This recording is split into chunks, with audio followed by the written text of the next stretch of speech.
एक ओंकार सतनाम करता पुरख निरभਉ निर्वैर अकाल मूरत अजूनी सैभं गुर प्रसाद।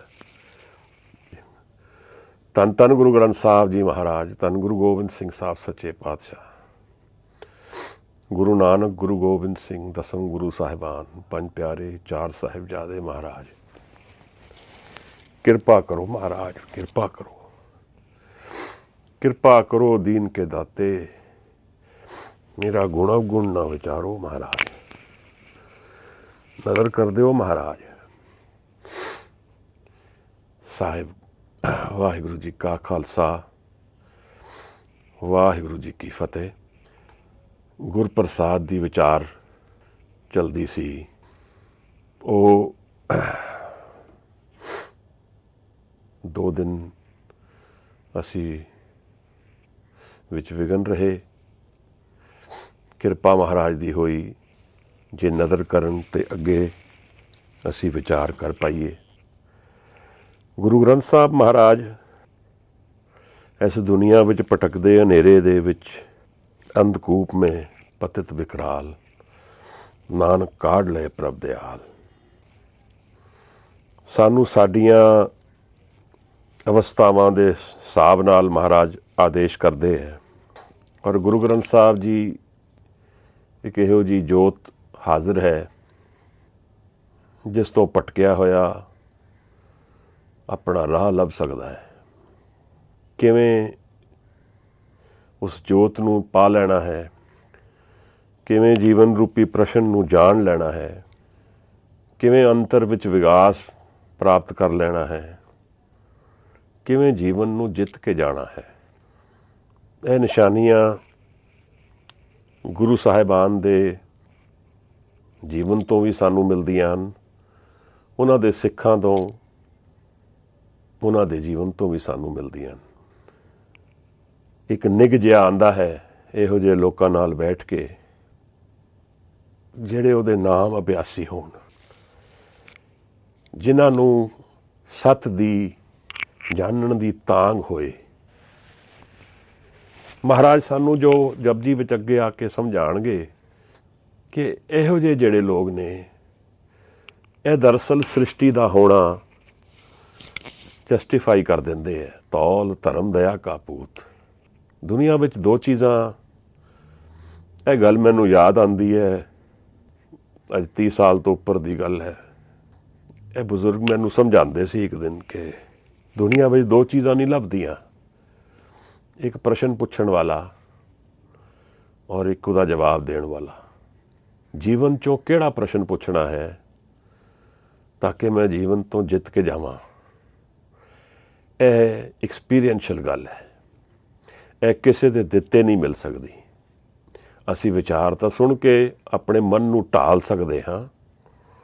ਇਹ ਤਾਂ ਸੱਤ ਹੈ ਗੱਲ ਕਿ ਮਨ ਉਸੇ ਰੰਗ ਵਿੱਚ ਰੰਗਿਆ ਜਾਂਦਾ ਹੈ ਜਿਸ ਪਾਸੇ ਜਾਂ ਜਿਸ ਤਰਫ ਦਾ ਮੂੰਹ ਕਰੀਏ। ਸੋ ਸੰਗਤ ਜਿਹੜੀ ਸਾਹਿਬ ਨੇ ਸਾਨੂੰ ਪਹਿਲੇ ਹੀ ਆਦੇਸ਼ ਵਿੱਚ ਸਮਝਾਇਆ ਹੈ ਕਿ ਸੰਗਤ ਜਿਹੜੀ ਹੈ ਇਹ ਬਹੁਤ ਜ਼ਰੂਰੀ ਹੈ। ਨਾਮ ਅਭਿਆਸੀਆਂ ਦੀ ਸੰਗਤ, ਉਹਨਾਂ ਦੀ ਸੰਗਤ ਜਿਹੜੇ ਨਾਮ ਵਿੱਚ ਕੁਝ ਪ੍ਰਾਪਤ ਕਰ ਗਏ, ਉਹਨਾਂ ਦੀ ਸੰਗਤ ਜਿਹੜੇ ਸ਼ਬਦ ਦੇ ਵਿੱਚ ਸਾਨੂੰ ਲੀਨ ਕਰਨ। ਸਾਨੂੰ ਇਹੋ ਜਿਹੇ ਲੋਕਾਂ ਦੀ ਭਾਲ ਹੋਣੀ ਚਾਹੀਦੀ ਹੈ ਜਿਹੜੇ ਨਾਮ ਵਿੱਚ ਸਾਨੂੰ ਜੋੜਨ ਔਰ ਸਰੀਰ ਨਾਲ ਨਾ ਜੋੜਨ। ਇਹ ਬੜਾ ਵੱਡਾ ਦੋਸ਼ ਹੈ ਅਗਰ ਕੋਈ ਆਪ ਨੂੰ ਆਪਣੇ ਆਪ ਨਾਲ ਜੋੜਦਾ ਹੈ ਔਰ ਸ਼ਬਦ ਤੋਂ ਨਹੀਂ ਜੋੜਦਾ ਤਾਂ ਉਹ ਪਰਉਪਕਾਰੀ ਜਨ ਨਹੀਂ ਲੱਗਦਾ। ਫਿਰ ਗੱਲ ਸਾਰੀ ਇੱਥੇ ਆਉਂਦੀ ਹੈ ਮਹਾਰਾਜ ਕਿ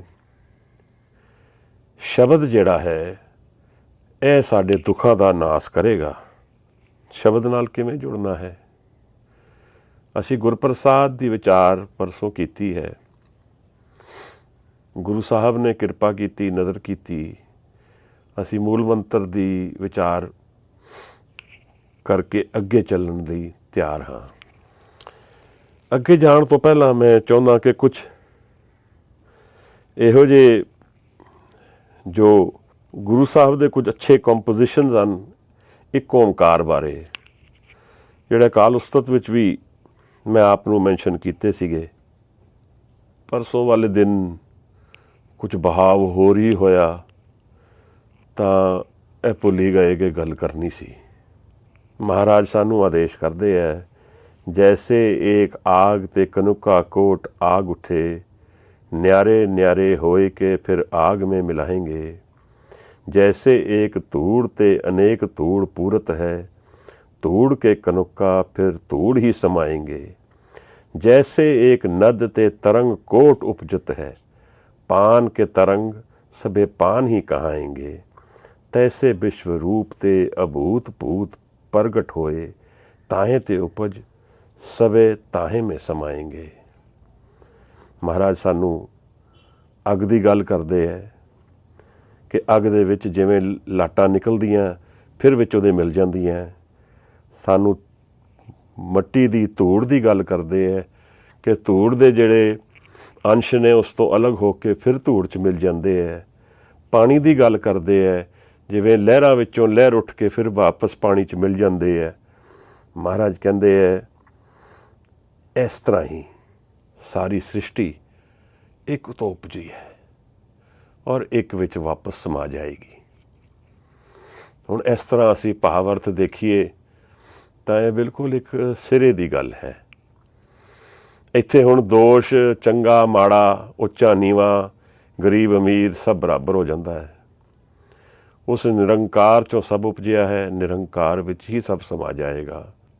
ਪਰ ਉਹਦਾ ਐਕਸਪੀਰੀਅੰਸ, ਉਸ ਨੂੰ ਜਾਣ ਲੈਣਾ ਜੀਂਦੇ ਜੀ, ਇਹ ਗੁਰਮੁਖ ਮਾਰਗ ਹੈ। ਨਿਰੰਕਾਰ ਦੇ ਵਿੱਚ ਲੀਨ ਹੋ ਜਾਣਾ, ਜੀਂਦੇ ਜੀ ਮੌਤ ਨੂੰ ਅਰਪਣ ਹੋ ਕੇ, ਮਨ ਨੂੰ ਅਰਪਣ ਕਰਕੇ ਇੱਕ ਇਹੋ ਜਿਹੇ ਸੱਤ ਨੂੰ ਪਾ ਲੈਣਾ ਜਿਹਦੀ ਸਾਨੂੰ ਸਦਾ ਵਿਕਾਸ ਵਿੱਚ ਜੋੜ ਦੇਗੀ, ਗੁਰਮੁਖ ਮਾਰਗ ਹੈ ਮਹਾਰਾਜ। ਇਹ ਕੰਪੋਜੀਸ਼ਨ ਗੁਰੂ ਸਾਹਿਬ ਨੇ ਕਾਲ ਉਸਤਤ ਵਿੱਚ ਮੈਂਸ਼ਨ ਕੀਤਾ ਹੈ। ਮੈਨੂੰ ਲੱਗਿਆ ਆਪ ਨਾਲ ਇਹ ਸ਼ੇਅਰ ਕਰਕੇ ਇੱਕ ਓਂਕਾਰ ਦੀ ਗੱਲ ਦੁਬਾਰਾ ਦੜਾਈ ਜਾਏ, ਕਿਉਂਕਿ ਅਸੀਂ ਇੱਕ ਓਂਕਾਰ ਵੱਲ ਮੁੱਖ ਕਰਕੇ ਚੱਲਣਾ ਚਾਹੁੰਦੇ ਹਾਂ, ਜਾਣਨਾ ਚਾਹੁੰਦੇ ਹਾਂ ਕਿ ਇੱਕ ਓਂਕਾਰ ਕੀ ਹੈ। ਸਦਾ ਸਦਾ ਇੱਕ ਇੱਕ ਓਂਕਾਰਾ, ਕਈ ਕੋਟ ਕੀਨੇ ਪਉ ਭਾਂਤ, ਪ੍ਰਭ ਤੇ ਕਈ ਬਾਰ ਪਸਰਿਓ ਪਾਸਾਰਾ। ਸਦਾ ਸਦਾ ਇੱਕ ਇੱਕ ਓਂਕਾਰਾ, ਪਾਸਾਰਾ ਤੇ ਉਹ ਕਹਿੰਦੇ ਕਈ ਵਾਰ ਪਸਰੇਗਾ, ਕਈ ਵਾਰ ਸਾਨੂੰ ਸ੍ਰਿਸ਼ਟੀ ਵਿੱਚ ਹੀ ਦਿਖਦਾ ਹੈ। ਜਿਵੇਂ ਉਸ ਦਿਨ ਵੀਰ ਇੱਕ ਗੱਲ ਕਰਦੇ ਸੀ ਜਨਮਾਂ ਬਾਰੇ, ਤਾਂ ਮੈਂ ਮੈਂਸ਼ਨ ਕੀਤਾ ਸੀ ਕਿ ਫਿਰ ਸਾਨੂੰ ਜਨਮ ਵੀ ਡਿਫਾਈਨ ਕਰਨੇ ਚਾਹੀਦੇ ਹੈ। ਐਸੇ ਜਨਮ ਵਿੱਚ ਕਈ ਜਨਮ ਹੋ ਜਾਂਦੇ ਹੈ। ਇਸੇ ਤਰ੍ਹਾਂ ਇਸੇ ਧਰਤੀ ਦੇ ਕਈ ਜਨਮ ਔਰ ਕਈ ਮ੍ਰਿਤਿੂ ਹੋ ਚੁੱਕੀਆਂ। 6 ਮਾਸ ਐਕਸਟਿੰਕਸ਼ਨਸ ਦੀ ਗੱਲ ਸਾਇੰਸ ਮੰਨਦੀ ਹੈ, ਜਦੋਂ ਸਾਰੀ ਸ੍ਰਿਸ਼ਟੀ ਵਿੱਚ ਜੀ ਜੰਤ ਸਭ ਤਬਾਹ ਹੋ ਗਏ ਔਰ ਫਿਰ ਮੁੜ ਕੇ ਸ੍ਰਿਸ਼ਟੀ ਬਣੀ, ਫਿਰ ਮੁੜ ਕੇ ਜੀ ਜੰਤ ਉਪਜੇ, ਫਿਰ ਮੁੜ ਕੇ ਹਰਿਆਲੀ ਆਈ। ਇਹ ਇੱਕ ਸਿਕਲਿਕਲ ਵੇ ਹੈ, ਸਾਈਕਲ ਦੀ ਤਰ੍ਹਾਂ। ਜਿਵੇਂ ਇੱਕ ਸਾਈਕਲ ਕੁਝ ਉੱਪਰ ਬਣਦਾ ਹੈ ਫਿਰ ਡਿਸਟਰੋਏ ਹੁੰਦਾ ਹੈ, ਇਹ ਸਿਕਲਿਕਲ ਵੇ ਆਫ ਲਾਈਫ ਹੈ। ਅਤੇ ਜਦੋਂ ਅਸੀਂ ਜਨਮ ਮਰਨ ਦੇ ਵਿੱਚ ਬਿਲੀਵ ਕਰਾਂਗੇ ਅਗਰ ਕਿ ਪੁਨਰ ਜਨਮ ਹੁੰਦਾ ਹੈ ਤਾਂ ਉਹ ਟਾਈਮ ਸਿਕਲਿਕਲ ਹੋ ਜਾਂਦਾ ਹੈ ਫਿਰ। ਪਰ ਜੇ ਅਸੀਂ ਵੈਸਟ ਦੀ ਤਰ੍ਹਾਂ ਕਹਾਂਗੇ ਕਿ ਟਾਈਮ ਜਿਹੜਾ ਹੈ ਇੱਕੋ ਜਨਮ ਹੈ ਔਰ ਉਸ ਤੋਂ ਬਾਅਦ ਮ੍ਰਿਤਿੂ ਆ ਜਾਣੀ ਹੈ, ਸਭ ਕੁਝ ਮੁੱਕ ਜਾਣਾ ਹੈ, ਤਾਂ ਫਿਰ ਉਹ ਲੀਨੀਅਰ ਟਾਈਮ ਹੋ ਜਾਂਦਾ, ਸਿਕਲਿਕਲ ਨਹੀਂ ਹੋਇਆ। ਸਭ ਕੁਝ ਅੰਤ ਵਿੱਚ ਮੁੱਕ ਗਿਆ। ਇਹ ਦੇਖਣ ਦਾ ਤਰੀਕਾ ਹੈ। ਆਓ ਮਹਾਰਾਜ ਅਸੀਂ ਜਪਜੀ ਸਾਹਿਬ ਦੀ ਮੁੱਖ ਹੈਡਲਾਈਨ ਜਿਹੜੀ ਹੈ ਜਪ, ਉਹਦਾ ਵਿਚਾਰ ਕਰੀਏ। ਜਪ ਆਰੰਭ ਹੈ, ਜਪ ਜੀ ਅਸੀਂ ਆਦਰ ਨਾਲ ਕਹਿੰਦੇ ਹਾਂ। ਮਹਾਰਾਜ ਨੇ ਨਾਮ ਦਿੱਤਾ ਜਪ। ਜਪ ਇੱਕ ਨਾਊਨ ਹੈ ਇੱਥੇ, ਪਰ ਇਹਦੇ ਵਿੱਚ ਸੰਕੇਤਕ ਬਹੁਤ ਕੁਛ ਹੈ। ਦੇਖੋ ਮਹਾਰਾਜ ਗੁਰੂ ਨਾਨਕ ਸਾਹਿਬ ਦਾ ਹਰ ਬਚਨ, ਉਹਨਾਂ ਦਾ ਹਰ ਐਕਸਪ੍ਰੈਸ਼ਨ ਇੱਕ ਜਾਗਦੀ ਜੋਤ ਦੇ ਦਰਸ਼ਨ ਦੇ ਵਿੱਚ ਹੈ। ਇੱਕ ਜਾਗਦੀ ਐਨਰਜੀ ਇੱਕ ਸ਼ਬਦ ਰੂਪੀ ਅਵੇਕਨਿੰਗ ਦੇ ਵਿੱਚ ਹੈ। ਉਹਨਾਂ ਦੀ ਸੁਰਤ ਇਸ ਤਰ੍ਹਾਂ ਇਨ ਟਿਊਨ ਹੈ ਜਿਵੇਂ ਉਹਨਾਂ ਵਿੱਚ ਔਰ ਨਿਰੰਕਾਰ 'ਚ ਕੋਈ ਭੇਦ ਨਹੀਂ ਹੈ। ਭਾਈ ਗੁਰਦਾਸ ਵੀ ਕੁਝ ਇਸੇ ਤਰ੍ਹਾਂ ਦਾ ਮੈਂਸ਼ਨ ਕਰਦੇ ਹੈ। ਤਾਂ ਗੁਰੂ ਸਾਹਿਬ ਦੀ ਜੋ ਵੀ ਐਕਸ਼ਨਸ ਨੇ, ਜੋ ਵੀ ਉਹਨਾਂ ਦੇ ਕਰਮ ਨੇ, ਜੋ ਵੀ ਉਹਨਾਂ ਦੇ ਬੋਲ ਨੇ, ਜੋ ਵੀ ਉਹ ਦਰਜ ਕਰਦੇ ਹੈ, ਉਹਨਾਂ ਵਿੱਚ ਇੱਕ ਇਨਫਾਈਨਾਈਟ ਅਪਰੋਚ ਹੈ। ਦੂਸਰਾ ਉਹਦੇ ਵਿੱਚ ਗਹਿਨ ਪ੍ਰੇਮ ਹੈ। ਉਹਦੇ ਲਈ ਜੋ ਪ੍ਰਸ਼ਨ ਪੁੱਛਦਾ ਹੈ, ਮੈਂ ਆਪ ਨੂੰ ਗੱਲ ਕੀਤੀ ਸੀ ਕਿ ਦੁਨੀਆ ਵਿੱਚ ਦੋ ਲੋਕ ਨਹੀਂ ਮਿਲਦੇ, ਇੱਕ ਪ੍ਰਸ਼ਨ ਪੁੱਛਣ ਵਾਲਾ, ਇੱਕ ਜਵਾਬ ਦੇਣ ਵਾਲਾ। ਤਾਂ ਇਹ ਗੱਲ ਸੱਚ ਮੇਰੇ ਬਾਰੇ ਵੀ ਹੈ ਕਿ ਜੀਵਨ ਦੇ ਵਿੱਚ ਮੈਂ ਅਗਰ ਸਭ ਤੋਂ ਪਹਿਲਾਂ ਤੇ ਸਹੀ ਪ੍ਰਸ਼ਨ ਪੁੱਛਾਂਗਾ ਤਾਂ ਫਿਰ ਇਹ ਆਰੰਭ ਹੋਏਗਾ ਮੈਨੂੰ ਜੀਵਨ ਦੇ ਸੱਤ ਜਾਣਨ ਵਾਸਤੇ। ਔਰ ਅਗਰ ਮੈਂ ਜੀਵਨ ਵਿੱਚ ਸਹੀ ਪ੍ਰਸ਼ਨ ਹੀ ਨਹੀਂ ਪੁੱਛਾਂਗਾ ਤਾਂ ਫਿਰ ਇਹ ਇੰਪੋਸੀਬਲ ਹੈ ਕਿ ਮੈਨੂੰ ਸਹੀ ਜਵਾਬ ਮਿਲ ਜਾਏਗਾ। ਇਹ ਬੜੀ ਲੌਜੀਕਲ ਜੀ ਗੱਲ ਹੈ। ਜੇ ਇਸ ਤਰ੍ਹਾਂ ਵਿਚਾਰੀਏ ਤਾਂ ਸਿੱਖੀ ਜਿਹੜਾ ਹੈ ਉਹ ਸਿੱਖ ਤੋਂ ਸ਼ੁਰੂ ਹੁੰਦੀ ਹੈ, ਉਹਦੇ ਪ੍ਰਸ਼ਨ ਤੋਂ ਸ਼ੁਰੂ ਹੁੰਦੀ ਹੈ। ਗੁਰੂ ਸਦਾ ਹਾਜ਼ਰ ਹੈ, ਪਰ ਅਗਰ ਸਿੱਖ ਉਹਦੇ ਵੱਲ ਮੂੰਹ ਨਹੀਂ ਕਰੇਗਾ ਗੁਰੂ ਵੱਲ, ਤਾਂ ਗੁਰੂ ਨੂੰ ਨਹੀਂ ਜਾਣ ਪਾਏਗਾ ਔਰ ਸਿੱਖ ਔਰ ਗੁਰੂ ਦਾ ਇਹ ਵਾਰਤਾਲਾਪ ਸ਼ੁਰੂ ਨਹੀਂ ਹੋ ਪਾਏਗਾ। ਸਿੱਖ ਔਰ ਗੁਰੂ ਦਾ ਇਹ ਮਿਲਨ ਇੱਕ ਟ੍ਰੇਡ ਹੈ।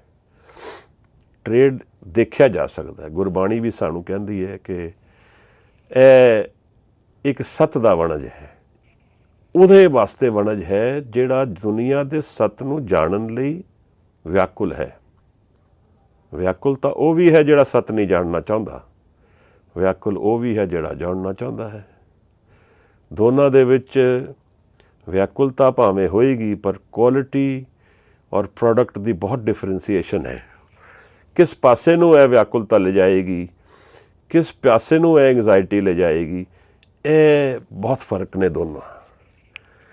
ਇੱਕ ਵਿੱਚ ਕੰਟਰੋਲ ਆਏਗਾ, ਇੱਕ ਵਿੱਚ ਗਿਆਨ ਆਏਗਾ, ਇੱਕ ਵਿੱਚ ਆਨੰਦ ਆਏਗਾ, ਇੱਕ ਵਿੱਚ ਟਰਾਂਸੈਂਡੈਂਸ ਆਏਗੀ, ਦੂਸਰੇ ਵਿੱਚ ਸ਼ਾਇਦ ਹੀ ਕੁਝ ਸਮੇਂ ਸੁੱਖ ਮਿਲੇ, ਨਹੀਂ ਤਾਂ ਦੁੱਖ ਔਰ ਸੁੱਖ ਦੇ ਗੇੜੇ ਵਿੱਚ ਇੱਕ ਅਲਟੀਮੇਟ ਨਿਰਾਸ਼ਤਾ ਆਉਣ ਵਾਲੀ ਹੈ। ਹੋ ਸਕਦਾ ਹੈ ਉਸ ਨਿਰਾਸ਼ਤਾ ਤੋਂ ਮੈਂ ਫਿਰ ਮੂੰਹ ਮੋੜ ਕੇ ਸੱਤ ਵੱਲ ਮੂੰਹ ਕਰਾਂ। ਸਾਡੇ ਸਾਰਿਆਂ ਦੇ ਜੀਵਨ ਵਿੱਚ ਬਾਰ-ਬਾਰ ਇਹ ਹੁੰਦਾ ਵੀ ਹੈ। ਅਸੀਂ ਸੱਤ ਵੱਲ ਮੂੰਹ ਕਰਦੇ ਹਾਂ, ਫਿਰ ਹਟ ਜਾਂਦੇ ਹਾਂ, ਫਿਰ ਮੂੰਹ ਕਰਦੇ ਹਾਂ, ਫਿਰ ਹਟ ਜਾਂਦੇ ਹਾਂ। ਇਹ ਕੁਝ ਸੰਗਤ ਦਾ ਅਸਰ ਹੈ। ਜਿਤਨਾ ਸੰਗਤ ਦਾ ਅਸਰ ਗਹਿਨ ਹੋਏਗਾ ਉਤਨਾ ਇਹ ਦ੍ਰਿੜ ਹੋ ਜਾਏਗਾ। ਮਹਾਰਾਜ ਨੇ ਸਾਨੂੰ ਸਮਝਾਇਆ ਹੈ ਕਿ ਨਾਮ ਸਾਡੇ ਅੰਤਰ ਵਿੱਚ ਹੈ। ਨਾਮ ਨੂੰ ਦ੍ਰਿੜਾਣਾ ਹੈ, ਉਹਨੂੰ ਪੱਕਾ ਕਰਨਾ ਹੈ, ਉਹਨੂੰ ਉਜਾਗਰ ਕਰਨਾ ਹੈ, ਉਸ ਨੂੰ ਸਪੇਸ ਦੇਣੀ ਹੈ ਆਪਣੇ ਜੀਵਨ ਵਿੱਚ। ਜਿਤਨੀ ਸਪੇਸ ਦਿੱਤੀ ਹੈ ਉਹ ਘੱਟ ਹੈ।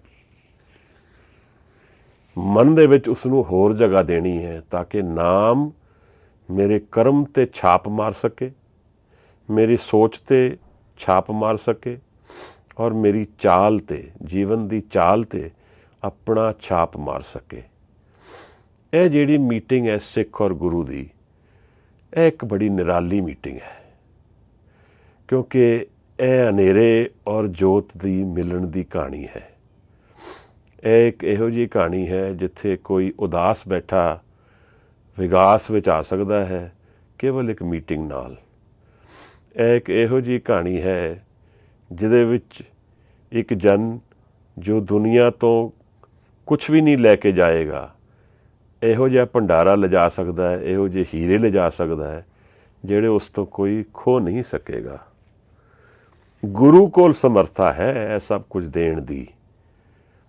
ਪ੍ਰਸ਼ਨ ਉੱਠਦਾ ਹੈ ਕਿ ਮੇਰੇ ਕੋਲ ਇਹਨੂੰ ਰਿਸੀਵ ਕਰਨ ਦੇ ਵਾਸਤੇ ਆਪਣੀ ਤਿਆਰੀ ਹੈ ਕਿ ਨਹੀਂ। ਤਾਂ ਇਹ ਤਿਆਰੀ ਜਪ ਤੋਂ ਹੋਣੀ ਹੈ। ਮਹਾਰਾਜ ਸਾਨੂੰ ਬਾਣੀ ਵਿੱਚ ਕਈ ਵਾਰ ਸਮਝਾਉਣਗੇ ਔਰ ਇਹ ਸਿਰਲੇਖ ਜਿਹੜਾ ਜਪਜੀ ਸਾਹਿਬ ਨੇ ਦਿੱਤਾ ਹੈ, ਮੈਨੂੰ ਲੱਗਦਾ ਹੈ ਇੱਕ ਸੰਕੇਤਨ ਹੈ, ਇੱਕ ਡਾਇਰੈਕਸ਼ਨ ਹੈ, ਇੱਕ ਗਾਈਡੈਂਸ ਹੈ, ਇੱਕ ਪ੍ਰੇਮ ਦਾ ਸੁਨੇਹਾ ਹੈ ਕਿ ਜਿੱਥੇ ਮਿਲੇਗਾ ਉੱਥੇ ਜਪ ਨਾਲ ਮਿਲੇਗਾ। ਜੋ ਮੈਂ ਕਰਨਾ ਹੈ ਉਹ ਜਪ ਕਰਨਾ ਹੈ। ਜਦ ਮੈਂ ਜਪ ਕਰਾਂਗਾ ਤਾਂ ਇਹ ਮਾਰਗ ਮੈਨੂੰ ਖੁੱਲ੍ਹਦਾ ਜਾਏਗਾ। ਦੇਖੋ ਮਹਾਰਾਜ ਗੁਰਪ੍ਰਸਾਦ ਦੀ ਕਹਾਣੀ ਵਿੱਚ ਅੱਗੇ ਚਲਦੇ ਚਲਦੇ ਮਹਾਰਾਜ ਸਾਨੂੰ ਹੁਣ ਸਮਝਾਉਣਗੇ ਕਿ ਕੀ ਕਰਨਾ ਹੈ, ਕਿਵੇਂ ਕਰਨਾ ਹੈ, ਕੀ ਨਹੀਂ ਕਰਨਾ ਹੈ, ਕੀ ਉਹ ਚੀਜ਼ਾਂ ਨੇ ਜਿਹੜੀਆਂ ਮੇਰੇ ਨਾਲ ਚੱਲਣਗੀਆਂ, ਕਿਹੜੀਆਂ ਮੁਸ਼ਕਿਲਾਂ ਆਉਣਗੀਆਂ। ਇਹ ਗੁਰੂ ਗ੍ਰੰਥ ਸਾਹਿਬ ਜੀ ਵਿੱਚ ਹੁਣ ਮੈਨੂੰ ਅਨੇਕਾਂ ਤਰਕਾਂ ਨਾਲ ਸਮਝਾਉਣਗੇ, ਤਰੀਕਿਆਂ ਨਾਲ, ਕਿ ਕਿਸ ਪਾਸੋਂ ਕਿਹੜੇ ਕਰਮਾਂ ਨਾਲ, ਕਿਹੜੀ ਮੇਰੀ ਐਕਸ਼ਨ ਨਾਲ ਕਿਰਪਾ ਗੁਰਪ੍ਰਸਾਦ ਮੈਨੂੰ ਹਾਜ਼ਰ ਹੋ ਸਕਦੀ ਹੈ। ਤਾਂ ਆਪ ਇਸ ਚੀਜ਼ ਦਾ ਧਿਆਨ ਕਰਨਾ ਹੈ, ਮੈਨੂੰ ਵੀ ਇਸ ਚੀਜ਼ ਦਾ ਧਿਆਨ ਕਰਨਾ ਹੈ ਕਿ ਗੁਰੂ ਸਾਡੇ ਜੀਵਨ ਵਿੱਚ ਆਏ ਨੇ ਬਾਣੀ ਦੇ ਰੂਪ ਵਿੱਚ। ਗੁਰੂ ਸਾਨੂੰ ਕਿਸ ਪਾਸੇ ਟੋਰਦੇ ਨੇ ਉਹ ਵਿਚਾਰਨਾ ਹੈ, ਉਸ 'ਤੇ ਧਿਆਨ ਕਰਨਾ ਹੈ। ਔਰ ਅਗਰ ਅਸੀਂ ਸੀਰੀਅਸ ਹਾਂ ਇਸ ਪਹੇਲੀ ਨੂੰ ਸੋਲਵ ਕਰਨ ਲਈ, ਅਗਰ ਅਸੀਂ ਸੀਰੀਅਸ ਹਾਂ ਇਸ ਜੀਵਨ ਦੇ ਪ੍ਰਸ਼ਨ ਦਾ ਜਵਾਬ ਲੈਣ ਲਈ, ਤਾਂ ਇਹੀ ਕਰਨਾ ਹੈ ਕਿ ਇਸ ਨੂੰ ਕਮਾਉਣਾ ਹੈ। ਇਸ ਨੂੰ ਕਮਾਵਾਂਗੇ ਅਤੇ ਇਹ ਗੁਰੂ ਸਿੱਖ ਦਾ ਰਿਲੇਸ਼ਨਸ਼ਿਪ ਜਿਹੜਾ ਹੈ, ਇਹ ਇੱਕ ਬਾਣੀ ਵਿੱਚ ਲਾਈਨ ਆਉਂਦੀ ਹੈ, ਜੈਸੀ ਉਪਜੇ ਪੇੜ 'ਤੇ ਤੈਸੀ ਓੜਕ ਨਿਭੇ ਪ੍ਰੀਤ। ਇੱਕ ਪ੍ਰੀਤ ਬਣ ਜਾਏਗੀ ਜਿਹੜੀ ਓੜ ਤੱਕ ਸਾਨੂੰ ਨਿਭਾ ਦੇਗੀ, ਸਾਨੂੰ ਅੱਗੇ ਤੱਕ ਪਾਰ ਲਗਾ ਦੇਗੀ, ਸਾਨੂੰ ਇਸ ਜੀਵਨ ਦੇ ਦੁੱਖਾਂ ਸੁੱਖਾਂ ਤੋਂ ਪਰੇ ਲੈ ਜਾਏਗੀ, ਸਾਨੂੰ ਇੱਕ ਇਹੋ ਜਿਹੀ ਦੁਨੀਆ ਵਿੱਚ ਲੈ ਜਾਏਗੀ ਜਿੱਥੇ ਸਾਨੂੰ ਫਿਕਰ ਨਹੀਂ ਹੈ, ਡਰ ਨਹੀਂ ਹੈ, ਐਂਗਜ਼ਾਇਟੀ ਨਹੀਂ ਹੈ, ਸਾਡੀ ਕੋਈ ਗਲਤੀ ਨਹੀਂ ਹੋ ਸਕਦੀ। ਇਹ ਅਸੀਂ ਵਿਚਾਰੀ ਸੀ ਮਹਾਰਾਜ ਬੇਗਮਪੁਰਾ ਸ਼ਹਿਰ ਕੋ ਨਾਉ, ਭਗਤ ਰਵਿਦਾਸ ਦੀ ਗੱਲ ਕੀਤੀ ਸੀ। ਗੁਰੂ ਨਾਨਕ ਸਾਹਿਬ ਨੇ ਕਿਰਪਾ ਕੀਤੀ, ਜਪਜੀ ਸਾਹਿਬ ਸਾਨੂੰ ਪ੍ਰਗਟ ਕੀਤੀ ਹੈ। ਮਹਾਰਾਜ ਜਿੱਥੇ ਵੀ ਜਾਂਦੇ ਰਹੇ, ਜੋ ਵੀ ਗੱਲ ਉਸ ਵੇਲੇ ਆਉਂਦੀ ਰਹੀ ਉਹਨੂੰ ਦਰਜ ਕਰਦੇ ਰਹੇ। ਉਹਨਾਂ ਕੋਲ ਇੱਕ ਪੋਥੀ ਸੀ ਜਿਹਦੇ ਵਿੱਚ ਉਹ ਦਰਜ ਹੁੰਦਾ ਰਿਹਾ। ਉਹ ਬਾਣੀ ਉਹਨਾਂ ਨੇ ਗੁਰੂ ਅੰਗਦ ਸਾਹਿਬ ਨੂੰ ਦਿੱਤੀ। ਫਿਰ ਇਸ ਤਰ੍ਹਾਂ ਲੜੀਵਾਰ ਹਰ ਗੁਰੂ ਨੇ ਅੱਗੇ ਆਪਣੇ ਅੱਗੇ ਜਿਹੜੇ ਪ੍ਰੀਡਿਸੈਸਰ ਸੀ ਉਹਨਾਂ ਨੂੰ ਦਿੰਦੇ ਰਹੇ। ਇਹ ਬਾਣੀ ਰੂਪ ਵਿੱਚ ਸਾਨੂੰ ਗੁਰੂ ਗ੍ਰੰਥ ਸਾਹਿਬ ਵਿੱਚ ਹਾਜ਼ਰ ਹੋ ਕੇ ਗੁਰੂ ਗੋਬਿੰਦ ਸਿੰਘ ਸਾਹਿਬ ਸੱਚੇ ਪਾਤਸ਼ਾਹ ਨੇ ਹਾਜ਼ਰ ਕੀਤੀ ਹੈ। ਇਹ ਜਵਾਬ ਹੈ ਸਾਡੇ ਜੀਵਨ ਦਾ, ਜੀਵਨ ਦੇ ਤੱਤ ਨੂੰ ਜਾਣਨ ਦਾ, ਜੀਵਨ ਨੂੰ ਸਮਝਣ ਦਾ। ਦੇਖੋ ਮਹਾਰਾਜ ਬਾਣੀ ਅਗਰ ਅਸੀਂ ਇਸ ਤਰ੍ਹਾਂ ਦੇਖੀਏ ਤਾਂ ਅੱਖਰਾਂ ਨਾਲ ਪ੍ਰਗਟ ਹੈ, ਬਟ ਇਹਨਾਂ ਦੇ ਅੱਖਰ ਦੇ ਪਿੱਛੇ ਇਹਦੇ 'ਚ ਜੋਤ ਹੈ। ਇਹਨਾਂ ਅੱਖਰਾਂ ਦੇ ਪਿੱਛੇ ਇੱਕ ਸਪਿਰਿਟ ਹੈ। ਇਹਨਾਂ ਅੱਖਰਾਂ ਦੇ ਪਿੱਛੇ ਇੱਕ ਓਂਕਾਰ ਦੀ ਪ੍ਰੈਜ਼ੈਂਸ ਹੈ, ਜਿਹੜੀ ਦਸਮ ਗੁਰੂ ਸਾਹਿਬਾਨ ਦੇ ਥਰੂ ਸਾਨੂੰ ਗੁਰੂ ਗ੍ਰੰਥ ਸਾਹਿਬ ਜੀ ਮਹਾਰਾਜ ਵਿੱਚ ਹਾਜ਼ਰ ਹੋਈ। ਤਾਂ ਇਸ ਤਰ੍ਹਾਂ ਸਮਝੀਏ ਕਿ ਨਿਰੰਕਾਰ ਨੇ ਆਪਣੇ ਆਪ ਨੂੰ ਜਾਣਨ ਲਈ ਇੱਕ ਮੀਡੀਅਮ ਕ੍ਰੀਏਟ ਕੀਤਾ ਹੈ, ਜਿਸ ਨਾਲ ਅਸੀਂ ਆਪਣੀ ਜੀਵਨ ਨੂੰ ਸੁਧਾਰ ਸਕੀਏ, ਇਨਟਿਊਨ ਕਰ ਸਕੀਏ, ਮਨ ਨੂੰ ਇਨਟਿਊਨ ਕਰਕੇ ਹਾਜ਼ਰ ਹੋ ਸਕੀਏ ਨਿਰੰਕਾਰ ਨੂੰ ਜਾਣਨ ਵਾਸਤੇ, ਔਰ ਗੁਰਪ੍ਰਸਾਦ ਦੇ ਪਾਤਰ ਬਣ ਸਕੀਏ। ਇੱਕ ਔਕੜ ਜੋ ਜੀਵਨ ਵਿੱਚ ਬਾਰ-ਬਾਰ ਆਉਂਦੀ ਹੈ ਕਿ ਅਸੀਂ ਕਰਨ ਤੋਂ ਹਰ ਚੀਜ਼ ਨੂੰ ਸੋਲਵ ਕਰਦੇ ਹਾਂ। ਘਰ ਵਿੱਚ ਬੱਤੀ ਚਲੀ ਜਾਂਦੀ ਹੈ, ਅਸੀਂ ਕਹਿੰਦੇ ਹਾਂ ਫਿਊਜ਼ ਠੀਕ ਕਰੋ, ਬਿਜਲੀ ਵਾਲੇ ਨੂੰ ਬੁਲਾਓ। ਗੱਡੀ ਖਰਾਬ ਹੁੰਦੀ ਹੈ, ਅਸੀਂ ਕਹਿੰਦੇ ਹਾਂ ਇਹਦਾ ਇੰਜਨ ਚੈੱਕ ਕਰੋ, ਪੈਟਰੋਲ ਹੈ ਕਿ ਨਹੀਂ ਦੇਖੋ। ਕੋਈ ਭਾਂਡਾ ਖਰਾਬ ਹੋ ਜਾਂਦਾ ਹੈ, ਅਸੀਂ ਕਹਿੰਦੇ ਹਾਂ ਇਹਨੂੰ ਠੀਕ ਕਰਾਓ, ਇਹਨੂੰ ਕਲੀ ਕਰਾਓ। ਗੈਸ ਮੁੱਕ ਜਾਂਦੀ ਹੈ, ਅਸੀਂ ਕਹਿੰਦੇ ਹਾਂ ਗੈਸ ਲੈ ਕੇ ਆਓ। ਜੀਵਨ ਵਿੱਚ ਜੋ ਵੀ ਵਿਘਨ ਆਉਂਦੇ ਨੇ ਉਹ ਕਰਨ ਕਰਕੇ ਸੋਲਵ ਹੁੰਦੇ ਹੈ। ਸਾਨੂੰ ਕਰਨਾ ਹੈ ਕੁਛ, ਔਰ ਇਹ ਸਾਡੀ ਐਟੀਟਿਊਡ ਬਣ ਜਾਂਦਾ ਹੈ। ਅਸੀਂ ਹਰ ਪ੍ਰੋਬਲਮ ਨੂੰ ਕਰਨ ਕਰਕੇ ਸੋਲਵ ਕਰਨਾ ਚਾਹੁੰਦੇ ਹਾਂ। ਦਰਅਸਲ ਅਧਿਆਤਮ ਵਿੱਚ ਇਸ ਦੇ ਉਲਟ ਸੱਤ ਹੈ। ਅਸੀਂ ਉਸ ਝੂਠ ਨੂੰ ਤਿਆਗਣਾ ਹੈ ਜੋ ਸਾਡੇ ਨਾਲ ਅਸੀਂ ਕਮਾ ਲਿਆ। ਅਸੀਂ ਆਪਣੀ ਸੁਰਤ ਨੂੰ ਘੜਨਾ ਹੈ ਉਸ ਬਾਣੀ ਦੇ ਇਨਟਿਊਨ ਕਰਕੇ, ਜਿਹਦੇ ਰਾਹੀਂ ਅਸੀਂ ਉਹਨਾਂ ਅਵਸਥਾਵਾਂ ਦੇ ਗਿਆਨ ਨੂੰ ਪ੍ਰਾਪਤ ਕਰਨ ਜੋਗੇ ਹੋ ਸਕੀਏ ਜਿੱਥੇ ਸਾਨੂੰ ਆਨੰਦ ਦੀ ਪ੍ਰਾਪਤੀ ਮਿਲ ਸਕੇ। ਇਹ ਹੁਣ ਇੱਥੇ ਕੀ ਹੁੰਦਾ ਹੈ ਕਿ ਅਸੀਂ ਅਧਿਆਤਮ ਵਿੱਚ ਵੀ ਕਰਨ 'ਤੇ ਹੀ ਫਿਰ ਭਰੋਸਾ ਕਰਦੇ ਹਾਂ। ਇਹ ਠੀਕ ਹੈ ਗੱਲ, ਅਸੀਂ ਕਰਨਾ ਤੇ ਹੈ, ਬਟ ਉਸ ਕਰਨ ਵਿੱਚ ਨਾ ਕਰਨਾ ਜ਼ਿਆਦਾ ਹੈ, ਕਰਨਾ ਘੱਟ ਹੈ, ਕਿਉਂਕਿ ਮੇਰੇ ਕਰਨ ਨਾਲ ਕੁਛ ਨਹੀਂ ਮਿਲੇਗਾ। ਇਹ ਅਸੀਂ ਹੁਣ ਮੁੱਢਲੀ ਜਿਹੜੀ ਬਾਣੀ ਹੈ ਮਹਾਰਾਜ ਦੀ, ਉਸ ਤੋਂ ਅਸੀਂ ਸਮਝਾਂਗੇ ਕਿ ਗੁਰੂ ਸਾਹਿਬ ਸਾਨੂੰ ਕੀ ਆਦੇਸ਼ ਕਰਦੇ ਹੈ। ਜਪ ਚੋਂ ਸਾਹਿਬ ਨੇ ਸਾਨੂੰ ਆਦੇਸ਼ ਕੀਤਾ ਹੈ, ਜਪ ਮਨ ਸਤਨਾਮ ਸਦਾ ਸਤਨਾਮ, ਹਲਤ ਪਲਤ ਮੁਖ ਉਜਲ ਹੋਈ ਹੈ। ਇਹ ਸ਼ਬਦ ਦੀ ਲਾਸਟ ਲਾਈਨ ਜਿਹੜੀ ਹੈ ਉਹ ਮਹਾਰਾਜ ਬੜੇ ਸਾਨੂੰ ਕਲੀਅਰ ਆਦੇਸ਼ ਕਰਦੇ ਆ ਉਹਦੇ ਵਿੱਚ ਕਿ ਜਪ ਹਰ ਭਵ ਜਲ ਤਰਨਾ। ਇਹਦੇ ਤੋਂ ਜ਼ਿਆਦਾ ਹੋਰ ਕਲੀਅਰ ਕੀ ਹੋ ਸਕਦੀ ਗਾਈਡੈਂਸ ਸਾਨੂੰ, ਜਦੋਂ ਮਹਾਰਾਜ ਕਹਿ ਦਿੰਦੇ ਹੈ ਕਿ ਅੱਜ ਤੁਸੀਂ ਜਪੋਗੇ ਤਾਂ ਉਸ ਨੂੰ ਪ੍ਰਾਪਤ ਕਰ ਲਓਗੇ, ਨਹੀਂ ਜਪੋਗੇ ਤਾਂ ਨਹੀਂ ਪ੍ਰਾਪਤ ਕਰ ਪਾਓਗੇ। ਜਨ ਨਾਨਕ ਕੋ ਗੁਰ ਇਹ ਮਤੀਨੀ, ਜਪ ਹਰ ਭਵ ਜਲ ਤਰਨਾ। ਮਹਾਰਾਜ ਇਹ ਬਿਲਕੁਲ ਤੀਰ ਵਾਂਗ ਵੱਜਦਾ ਹੈ, ਜਿਵੇਂ ਇਹਦੇ 'ਚ ਹੁਣ ਕੋਈ ਡਾਊਟ ਨਹੀਂ ਰਹਿ ਜਾਂਦਾ ਕਿ ਅਸੀਂ ਜਪ ਕੇ ਪਾਰ ਜਾਣਾ ਹੈ। ਪਰ ਉਸ ਜਪਣ ਨੂੰ ਕਿਵੇਂ ਜਪਣਾ ਹੈ, ਕਿਸ ਚੀਜ਼ ਨੂੰ ਜਪਣਾ ਹੈ, ਕਿਹੜੀ ਤਿਆਰੀਆਂ ਕਰਕੇ ਜਪਣਾ ਹੈ, ਔਰ ਕਿਹੜੇ ਐਟੀਟਿਊਡ ਔਰ ਅਪਰੋਚ ਕਰਕੇ ਜਪਣਾ ਹੈ। ਗੱਲ ਕੀ ਹੈ ਕਿ ਜੀਵਨ ਵਿੱਚ ਅਸੀਂ ਮੌਤ ਤਾਂ ਇੱਕ ਵਾਰੀ ਦੇਖਾਂਗੇ, ਪਰ ਪੂਰੇ ਜੀਵਨ ਵਿੱਚ ਜਿਸ ਤਰ੍ਹਾਂ ਅਸੀਂ ਜੀਵਨ ਜੀਂਦੇ ਹਾਂ ਉਸ ਤਰ੍ਹਾਂ ਦਾ ਨਰਕ ਅਸੀਂ ਰੋਜ਼ ਭੋਗਾਂਗੇ, ਅਗਰ ਸਾਡਾ ਅਪਰੋਚ ਔਰ ਐਟੀਟਿਊਡ ਜੀਵਨ ਬਾਰੇ ਇਨ ਲਾਈਨ ਵਿਦ ਨੇਚਰ ਨਹੀਂ ਹੋਏਗੀ, ਇਨ ਲਾਈਨ ਵਿਦ ਗੁਰੂ ਸ਼ਬਦ ਨਹੀਂ ਹੋਏਗੀ, ਇਨ ਲਾਈਨ ਵਿਦ ਨਿਰੰਕਾਰ ਨਹੀਂ ਹੋਏਗੀ। ਇਹਦਾ ਕੀ ਮਤਲਬ ਹੈ? ਮਤਲਬ ਇਹ ਹੈ ਮਹਾਰਾਜ ਕਿ ਅਸੀਂ ਜੀਵਨ ਵਿੱਚ ਬਾਰ-ਬਾਰ ਇੱਕੋ ਗਲਤੀ ਕਈ ਵਾਰ ਕਰਦੇ ਜਾਂਦੇ ਹਾਂ। ਤੁਸੀਂ ਸਕੂਲ ਦੇ ਵਿੱਚ ਕਦੇ ਯਾਦ ਕੀਤਾ ਹੋਏ ਕਿ ਮੈਥਸ ਦੇ ਵਿੱਚ ਜੋ ਤੁਸੀਂ ਗਲਤੀ ਕਰਦੇ ਹੋ, ਬਾਰ-ਬਾਰ ਉਹੀ ਗਲਤੀ ਕਰਦੇ ਰਹਿੰਦੇ ਹੋ, ਉਸ ਇੱਕ ਗਲਤੀ ਨੂੰ ਹੀ ਰਿਪੀਟ ਕਰਦੇ ਰਹਿੰਦੇ ਹੋ, ਹਰ ਕੁਐਸਚਨ ਵਿੱਚ ਉਸੇ ਤਰ੍ਹਾਂ ਦੀ ਗਲਤੀ ਸਾਹਮਣੇ ਆ ਜਾਂਦੀ ਹੈ। ਸਾਨੂੰ ਅੱਖੋਂ ਦੇਖੀ ਦਾ ਭਰੋਸਾ ਬਹੁਤ ਹੈ, ਔਰ ਇਹ ਵੀ ਗੱਲ ਮੰਨਣ ਵਾਲੀ ਹੈ ਕਿ ਮਾਇਆ ਗੁਰੂ ਸਾਹਿਬ ਨੇ, ਨਿਰੰਕਾਰ ਨੇ ਬਣਾਈ ਹੈ, ਸਾਨੂੰ ਉਲਝਾਇਆ ਹੋਇਆ ਹੈ।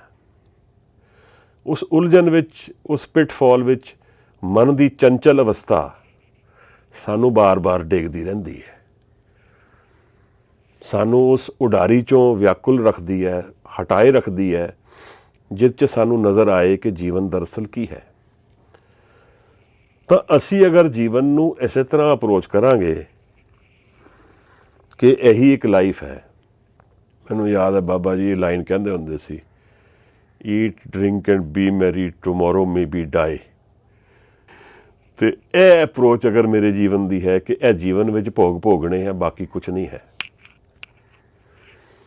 ਤਾਂ ਇਹ ਮੈਂ ਆਪਣਾ ਨਰਕ ਬਣਾ ਦਿੱਤਾ ਆਪ ਹੀ, ਔਰ ਇਹਨਾਂ ਨਰਕਾਂ 'ਚੋਂ ਮੈਂ ਆਪ ਹੀ ਨਿਕਲਾਂਗਾ ਰੋਜ਼, ਇਹਨਾਂ ਨੂੰ ਸੋਲਵ ਕਰਨ 'ਚ ਹੀ ਉਲਝਿਆ ਰਹਾਂਗਾ। ਇਸ ਤੋਂ ਉੱਪਰ ਉੱਠਣ ਦੀ ਸ਼ਮਤਾ ਨਹੀਂ ਰਹੇਗੀ, ਕਿਉਂਕਿ ਐਨਰਜੀ ਪੂਰੀ ਇਹਦੇ 'ਚ ਹੀ ਲੱਗ ਜਾਏਗੀ। ਤਾਂ ਮਹਾਰਾਜ ਨੇ ਸਾਨੂੰ ਜਪ ਦੀ ਬਾਣੀ ਵਿੱਚ ਇਹ ਸਮਝਾਇਆ ਹੈ ਕਿ ਜਪ ਕਰਕੇ ਭਵ ਜਲ ਤਰਨਾ ਹੈ, ਔਰ ਜਪਜੀ ਵਿੱਚ ਡੀਟੇਲ ਵਿੱਚ ਸਾਹਿਬ ਸਾਨੂੰ ਸਮਝਾਉਣਗੇ ਜੀਵਨ ਕੀ ਹੈ, ਸ੍ਰਿਸ਼ਟੀ ਕੀ ਹੈ, ਕਿਹੜੇ ਅਪਰੋਚ ਔਰ ਐਟੀਟਿਊਡ ਹੋਣੇ ਚਾਹੀਦੇ ਜੀਵਨ ਦੇ। ਤਾਂ ਬਾਰ-ਬਾਰ ਸਾਨੂੰ ਇਹ ਉਹ ਦਿੜਾਉਣਗੇ ਗੱਲ ਨੂੰ ਕਿ ਅਸੀਂ ਕਿਸ ਤਰ੍ਹਾਂ ਅਪਰੋਚ ਕਰਨਾ ਹੈ ਨਾਮ ਨੂੰ। ਜਦੋਂ ਅਸੀਂ ਕੁਐਸਚਨ ਕਰਦੇ ਹਾਂ, ਡਿਮਾਂਡ ਕਰਦੇ ਹਾਂ, ਤਾਂ ਅਸੀਂ ਕੀ ਕਰਦੇ ਹਾਂ, ਜਦੋਂ ਐਕਸੈਪਟ ਕਰਦੇ ਹਾਂ ਤਾਂ ਕੀ ਕਰਦੇ ਹਾਂ। ਔਰ ਦਰਅਸਲ ਅਗਰ ਇਸ ਗੱਲ ਨੂੰ ਇੱਕ ਤਰ੍ਹਾਂ ਨਿਚੋੜ ਕੇ ਕੱਢਿਆ ਜਾਏ ਤਾਂ ਉਹਦਾ ਨਿਚੋੜ ਗੁਰੂ ਸਾਹਿਬ ਨੇ ਸਾਨੂੰ ਬਹੁਤ ਹੀ ਕਲੀਅਰ ਡਾਇਰੈਕਸ਼ਨ ਵਿੱਚ ਦੇ ਦਿੱਤਾ ਹੈ। ਇਹ ਸਾਰੀ ਕਨਫਿਊਜ਼ਨ 'ਚੋਂ ਉੱਠਣ ਲਈ ਮਹਾਰਾਜ ਨੇ ਕਿਹਾ ਭਾਈ ਪ੍ਰੇਮ ਦਾ ਰਾਹ ਫੜ ਲੈ ਭਾਈ ਮੇਰੇ। ਜਗ੍ਹਾ ਜਗ੍ਹਾ ਸਾਨੂੰ ਇਹ ਗੱਲ ਆਦੇਸ਼ ਬਾਣੀ ਵਿੱਚ ਆਇਆ ਹੈ। ਭਗਤ ਕਬੀਰ ਨੇ ਵੀ ਸਾਨੂੰ ਦੱਸਿਆ, ਹਿਚ ਹੈ ਤਾਂ ਪ੍ਰੇਮ ਕੇ ਚਾਬੁਕ ਮਾਰੋ। ਗੁਰੂ ਨਾਨਕ ਸਾਹਿਬ ਨੇ ਵੀ ਸਾਨੂੰ ਕਿਹਾ, ਜੋ ਤਮ ਪ੍ਰੇਮ ਖਿਲਣ ਕਾ ਚਾਹੋ। ਗੱਲ ਕੀ ਹੈ ਕਿ ਬਿਨਾਂ ਪ੍ਰੇਮ ਦੇ ਇਹਨਾਂ ਉਲਝਣਾਂ ਔਰ ਕਨਫਿਊਜ਼ਨਸ ਨੂੰ ਟਰਾਂਸੈਂਡ ਕਰਨਾ ਬਹੁਤ ਮੁਸ਼ਕਿਲ ਹੈ। ਇਮੋਸ਼ਨਲ ਐਨਰਜੀ ਜਿਹੜੀ ਸਾਨੂੰ ਚਾਰਜ ਕਰਦੀ ਹੈ, ਔਰ ਅਸੀਂ ਆਪਣੀ ਐਨਰਜੀ ਨੂੰ ਡੇ ਟੂ ਡੇ ਐਕਟੀਵਿਟੀਜ਼ ਵਿੱਚ ਡਰੇਨ ਕਰ ਦਿੰਦੇ ਹਾਂ ਬਹੁਤ ਜ਼ਿਆਦਾ। ਔਰ ਇਹ ਲਾਜ਼ਮੀ ਹੈ, ਹੋਏਗਾ ਵੀ, ਕਿਉਂਕਿ ਸਾਡਾ ਵਿਜ਼ਨ ਵੀ ਸ਼ਾਰਟ ਹੈ। ਕੰਮਕਾਜ ਕੀਤੇ, ਵਿਵਹਾਰ ਸੰਭਾਲਿਆ, ਹੁਣ ਇੱਥੇ ਸਭ ਵਿੱਚ ਹੁਕਮ ਕੀ ਹੈ ਔਰ ਕੀ ਨਹੀਂ ਹੈ, ਬੜੀ ਕਨਫਿਊਜ਼ਨ ਸਟੇਟ ਹੋ ਜਾਏਗੀ ਅਗਰ ਅਸੀਂ ਪਲੇਨਸ ਨੂੰ ਅਲੱਗ-ਅਲੱਗ ਨਹੀਂ ਦੇਖਾਂਗੇ, ਜਾਣਾਂਗੇ ਨਹੀਂ। ਉਸ ਸਭ ਲਈ ਇਉਂ ਲੱਗਦਾ ਹੈ ਕਿ ਜਿਵੇਂ ਨਾਮ ਦੀ ਸੰਗਤ, ਅਭਿਆਸ, ਸਮਾਂ, ਇਹ ਨਿੱਤ ਦਾ ਇੱਕ ਫੰਕਸ਼ਨ ਹੋਣਾ ਚਾਹੀਦਾ ਹੈ। ਔਰ ਸਾਡਾ ਵਿਜ਼ਨ ਜਿਹੜਾ ਹੈ ਸ਼ਾਰਟ ਟਰਮ ਨਹੀਂ ਹੋਣਾ ਚਾਹੀਦਾ। ਸਾਨੂੰ ਰਿਜ਼ਲਟਸ ਦੇਖਦੇ ਹੋਏ ਨਹੀਂ ਜੀਣਾ ਚਾਹੀਦਾ ਕਿ ਜੀ ਇਹ ਹੋਇਆ ਕੁਛ ਨਹੀਂ ਹੁਣ ਤੱਕ, ਮੈਂ ਅਭਿਆਸ ਕਰ ਰਹੀ ਹਾਂ, ਹੁਣ ਇੰਨੇ ਦਿਨ ਮੈਂ ਕਰ ਰਿਹਾ ਹਾਂ, ਇਤਨੀ ਮੈਂ ਬਾਣੀ ਪੜ੍ਹ ਲਈ ਹੈ, ਉਹਦਾ ਹੋਇਆ ਕੁਛ ਨਹੀਂ ਹੈ। ਇਹ ਦੱਸਦਾ ਹੈ ਕਿ ਮੈਨੂੰ ਅਪਰੋਚ ਨਾਮ ਵੱਲ ਸਮਝ ਨਹੀਂ ਆਈ, ਕਿਉਂਕਿ ਨਾਮ ਦੀ ਅਪਰੋਚ ਵਿੱਚ ਤਾਂ ਮਨ ਵਿਆਕੁਲ ਨਹੀਂ ਹੋਏਗਾ। ਹੋ ਸਕਦਾ ਹੈ ਥੋੜ੍ਹਾ ਬਹੁਤ ਹੋਏ ਵੀ, ਪਰ ਇਨ ਲਾਈਨ ਪੈ ਜਾਏਗਾ ਫਿਰ। ਤਾਂ ਅਗਰ ਮੈਂ ਬਾਰ-ਬਾਰ ਇਹ ਪ੍ਰਸ਼ਨ ਆਪਣੇ ਮਨ ਨੂੰ ਪੁੱਛਦਾ ਹਾਂ, ਦੇਖੋ ਇੰਨੇ ਦਿਨ ਹੋ ਗਏ ਬਾਣੀ ਪੜ੍ਹਦੇ, ਹੁਣ ਤੱਕ ਤਾਂ ਕੁਝ ਸਮਝ ਨਹੀਂ ਆ ਰਹੀ ਕਿੱਥੇ ਜਾ ਰਹੀ ਹੈ ਗੱਲ। ਇਹਦਾ ਮਤਲਬ ਅਸੀਂ ਜਿਹੜਾ ਪਹਿਲਾਂ ਐਂਟਰੈਂਸ ਕੀਤੀ ਹੈ ਸਬਜੈਕਟ ਦੀ, ਉਸੇ ਦੀ ਅਸੀਂ ਅਪਰੋਚ ਸਮਝ ਨਹੀਂ ਪਾ ਰਹੇ ਹਾਂ। ਤਾਂ ਗੁਰੂ ਨਾਨਕ ਸਾਹਿਬ ਸਾਨੂੰ ਸਮਝਾਉਣਗੇ, ਮਾਸਟਰ ਜਿਵੇਂ ਕਹਿੰਦੇ master of the game, Guru Nanak Sahib ਸਾਨੂੰ ਸਮਝਾਉਣਗੇ ਇਸ ਬਾਣੀ ਵਿੱਚ, ਜਪਜੀ ਸਾਹਿਬ ਵਿੱਚ, ਕਿ ਜੀਵਨ ਜੀਣ ਦੀ ਕਲਾ ਕੀ ਹੈ ਭਾਈ। ਦੇਖੋ ਗੁਰੂ ਦਾ ਤੇ ਕੁਛ ਵਿਗੜਦਾ ਨਹੀਂ, ਗੁਰੂ ਤਾਂ ਨਿਰੰਕਾਰ ਰੂਪ ਹੈ, ਉਹ ਤਾਂ ਆਨੰਦ ਵਿੱਚ ਹੈ। ਉਹਦੇ ਪਿਆਰ ਦੀ ਜਿਹੜੀ ਚਿੱਠੀ ਹੈ ਸਾਨੂੰ ਗੁਰੂ ਗ੍ਰੰਥ ਸਾਹਿਬ ਜੀ ਮਹਾਰਾਜ ਵਿੱਚ ਦਰਜ ਹੈ। ਅਸੀਂ ਇਹਨੂੰ ਅਪਣਾਵਾਂਗੇ, ਜੀਵਨ ਵਿੱਚ ਕਮਾਵਾਂਗੇ ਤਾਂ ਕੁਛ ਪਹੁੰਚਾਂਗੇ ਕਿਧਰੇ। ਇੱਕ ਕੱਲ ਬਾਣੀ ਮੈਂ ਵਿਚਾਰਦਾ ਸੀ, ਗੁਰੂ ਨਾਨਕ ਸਾਹਿਬ ਦੀ ਸੀ, ਉਹਦੇ ਵਿੱਚ ਗੁਰੂ ਸਾਹਿਬ ਕਹਿੰਦੇ ਹੈ ਕਿ ਭਾਈ ਤੇਰਾ ਹਾਲ ਤਾਂ ਨਿਰੰਕਾਰ ਜਾਣਦਾ ਹੈ, ਤੂੰ ਅਰਦਾਸ ਕਰ, ਤੂੰ ਆਪਣੇ ਅੰਤਰ ਵਿੱਚ ਅਰਦਾਸ ਰੱਖ। ਇਹ ਗੱਲ ਬਹੁਤ ਅਹਿਮੀਅਤ ਰੱਖਦੀ ਹੈ, ਔਰ ਇਸ ਗੱਲ ਨੂੰ ਅਸੀਂ ਕਮਾਈਏ ਤਾਂ ਸਮਝ ਲਈਏ ਕਿ ਸਾਡੀ ਬਿਗਨਿੰਗ ਜਪਜੀ ਸਾਹਿਬ ਦੀ ਠੀਕ ਹੋ ਜਾਏਗੀ। ਅਸੀਂ ਜੀਵਨ ਨੂੰ ਜਾਣ ਪਾਵਾਂਗੇ ਔਰ ਅਸੀਂ ਉਹ ਕਮਾ ਪਾਵਾਂਗੇ ਜੋ ਸਾਨੂੰ ਲੱਗਦਾ ਕਿ ਅਸਲ ਵਿੱਚ ਤੱਤ ਹੈ। ਅਗਰ ਅੰਤਰ-ਆਤਮਾ ਅਸੀਂ ਅਰਦਾਸ ਹੀ ਨਹੀਂ ਕੀਤੀ, ਆਪਣੀ ਐਨਰਜੀ ਕਮਿਟ ਨਹੀਂ ਕੀਤੀ, ਤਾਂ ਫਿਰ ਹੋ ਸਕਦਾ ਸਾਨੂੰ ਕਿਧਰੇ ਕੈਰੀ ਫਾਰਵਰਡ ਕਰਨ ਲਈ ਇਤਨੀ ਸ਼ਕਤੀ ਐਨਰਜੀ ਨਾ ਆਈ ਪਾਏ ਔਰ ਕਨਫਿਊਜ਼ਨ ਵਿੱਚ ਬਾਰ-ਬਾਰ ਗਿਰਦੇ ਰਹੀਏ। ਕਿਉਂਕਿ ਗਿਰੇਗਾ ਤੇ ਚੱਲਣ ਵਾਲਾ ਜ਼ਰੂਰ, ਪਰ ਉਹਦੇ ਕੋਲ ਅਗਰ ਅਰਦਾਸ ਦਾ ਸਹਾਰਾ ਹੈ ਤਾਂ ਉਹ ਖਲੋਣ 'ਚ ਵੀ ਸਮਾਂ ਨਹੀਂ ਲਗਾਏਗਾ। ਇੱਕ ਅਰਦਾਸ ਨਿਤ ਦੀ ਅੰਤਰ-ਆਤਮਾ 'ਚੋਂ ਪੁਕਾਰ ਅਗਰ ਮੇਰੇ ਨਿਕਲੇਗੀ ਤਾਂ ਨਿਰੰਕਾਰ ਉਹਦਾ ਜਵਾਬ ਜ਼ਰੂਰ ਦੇਣ ਵਾਸਤੇ ਆਏਗਾ ਮੇਰੇ ਕੋਲ।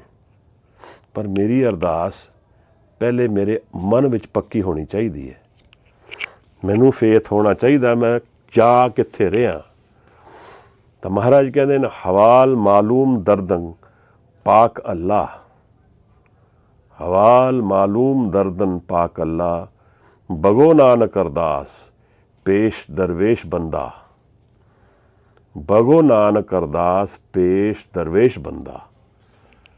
ਕਹਿੰਦੇ ਨੇ ਬਗੋ, ਪੁਕਾਰੋ, ਹਵਾਲ ਅੱਲਾ, ਉਹ ਤਾਂ ਹਾਲਤ ਜਾਣਦਾ ਮੇਰੀ, ਉਸ ਤੋਂ ਕੁਛ ਵੀ ਨਹੀਂ ਛਿਪਿਆ ਕਿ ਮੈਂ ਕਿਸ ਕਨਫਿਊਜ਼ਨ ਵਿੱਚ ਹਾਂ, ਕਿਤਨੇ ਡਿਸਓਰੀਐਂਟਡ ਹਾਂ, ਕਿਤਨਾ ਡਰ ਵਿੱਚ ਹਾਂ, ਕਿਤਨਾ ਵੈਰ ਵਿਰੋਧ ਮੇਰੇ ਆਲੇ ਦੁਆਲੇ ਹੈ, ਉਹ ਸਭ ਪਤਾ ਹੈ ਉਸਨੂੰ। ਕਰਤਾ ਸਭ ਕੁਝ ਜਾਣਦਾ। ਮਹਾਰਾਜ ਕਹਿੰਦੇ ਅਰਦਾਸ ਤਾਂ ਕਰੋਗੇ ਨਾ। ਇਹ ਚੇਂਜ ਲਿਆਉਣ ਲਈ ਮੈਨੂੰ ਕਮਿਟਮੈਂਟ ਅਰਦਾਸ ਦੇ ਰੂਪ ਵਿੱਚ ਦੇਣੀ ਹੈ।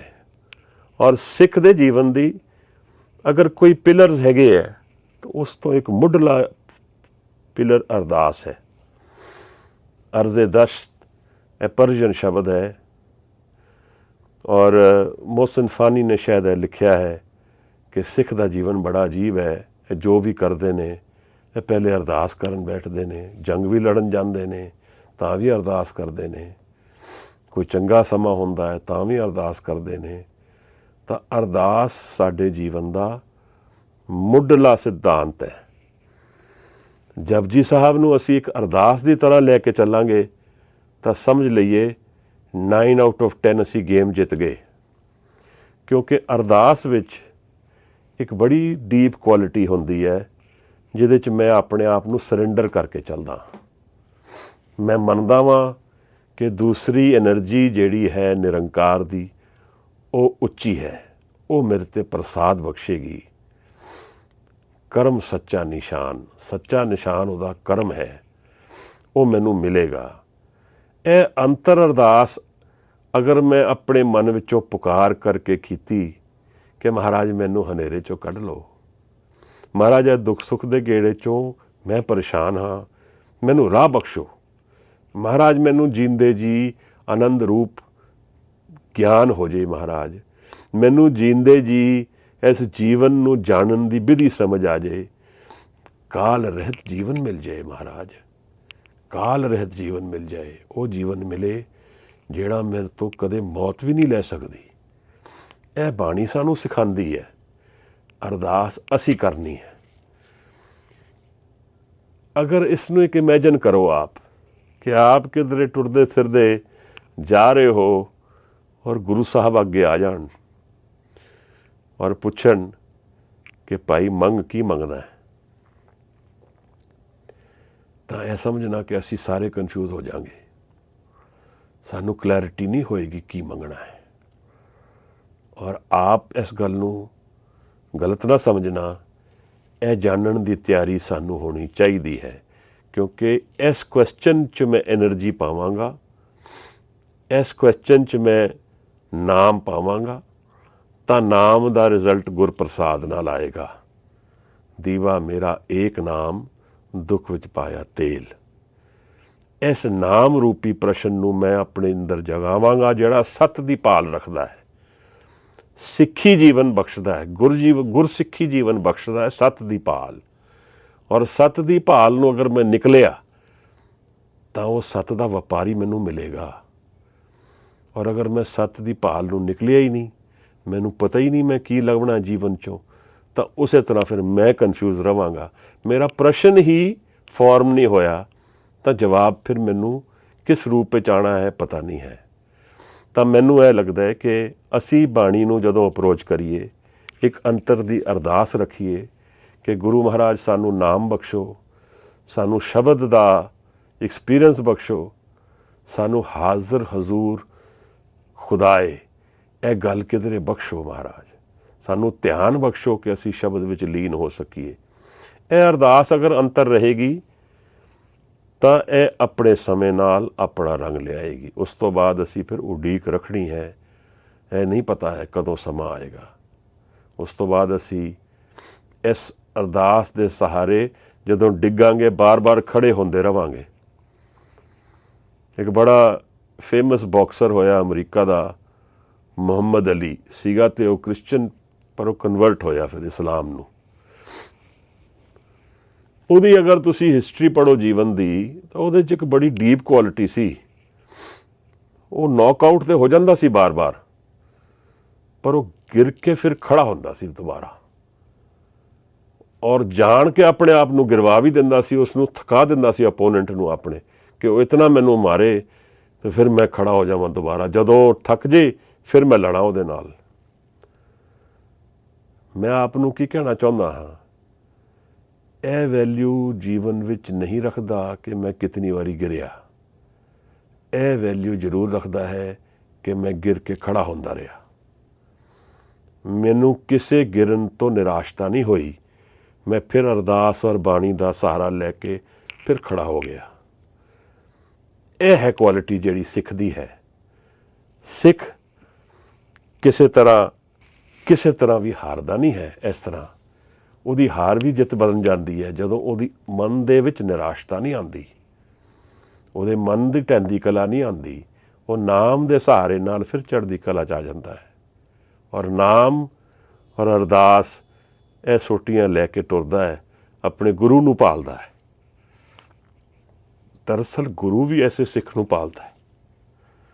ਮਹਾਰਾਜ ਜੋ ਸਾਨੂੰ ਦੱਸਦੇ ਹੈ, ਜੋ ਭਾਈ ਗੁਰਦਾਸ ਨੇ ਸਾਨੂੰ ਸਮਝਾਇਆ ਹੈ ਕਿ ਗੁਰੂ ਵੀ ਉਡੀਕਦਾ ਹੈ ਇਹੋ ਜਿਹੇ ਸੱਤ ਦੇ ਵਪਾਰੀ ਨਾਲ, ਜਿਹੜਾ ਸੱਤ ਦੇ ਟਰੇਡ ਕਰ ਸਕੇ ਉਹਨਾਂ ਨਾਲ, ਕਿਉਂਕਿ ਕੋਈ ਵਿਰਲਾ ਹੀ ਦੇਖਦਾ ਇਸ ਤਰ੍ਹਾਂ ਜੀਵਨ ਨੂੰ। ਜਿਸ ਤਰ੍ਹਾਂ ਅਸੀਂ ਜੀਵਨ ਨੂੰ ਨਹੀਂ ਜਾਣ ਪਾ ਰਹੇ ਹਾਂ, ਸਾਰੇ ਲੋਕ ਦੁਨੀਆ 'ਚ ਭਟਕੇ ਹੋਏ ਹੈ, ਪਰ ਇਸ ਨੂੰ ਕੰਕਰੀਟਾਈਜ਼ ਕਰਕੇ ਸਟਰਕਚਰ ਦੇ ਕੇ ਗੁਰੂ ਨੂੰ ਭਾਲ ਦੇਣੀ ਹੈ, ਬਹੁਤ ਜ਼ਿਆਦਾ ਲੋਕ ਨਹੀਂ ਕਰ ਪਾਉਂਦੇ, ਕਨਫਿਊਜ਼ਨ ਵਿੱਚ ਹੀ ਰਹਿੰਦੇ ਹੈ, ਕਿਉਂਕਿ ਅਸੀਂ ਜੀਵਨ ਬਾਹਰ ਦੇਖੀ ਜ਼ਿਆਦਾ ਕਰਦੇ ਹਾਂ।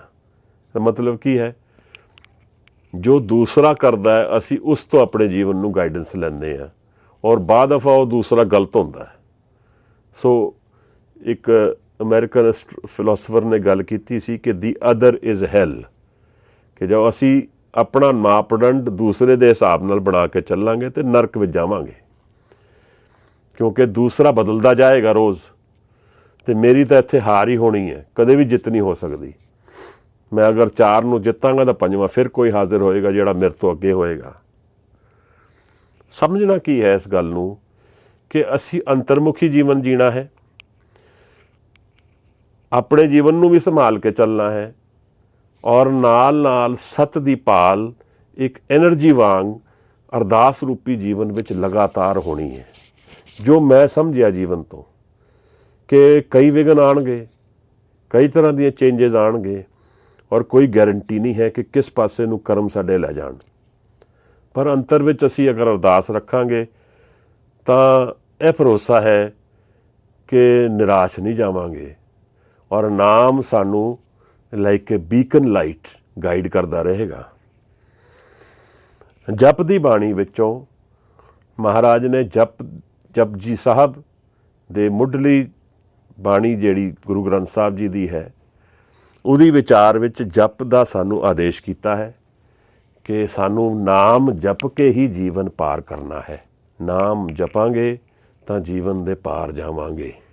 ਅਗਰ ਪਹਿਲੀ ਪੌੜੀ ਕੋਈ ਪੜ੍ਹ ਦੇ ਤਾਂ ਫਿਰ ਮੈਂ ਉਹਦੀ ਵਿਚਾਰ ਆਰੰਭ ਕਰ ਦਿਆਂ, ਅੱਛਾ ਰਹੇਗਾ ਕੋਈ ਪੜ੍ਹੇ ਤਾਂ।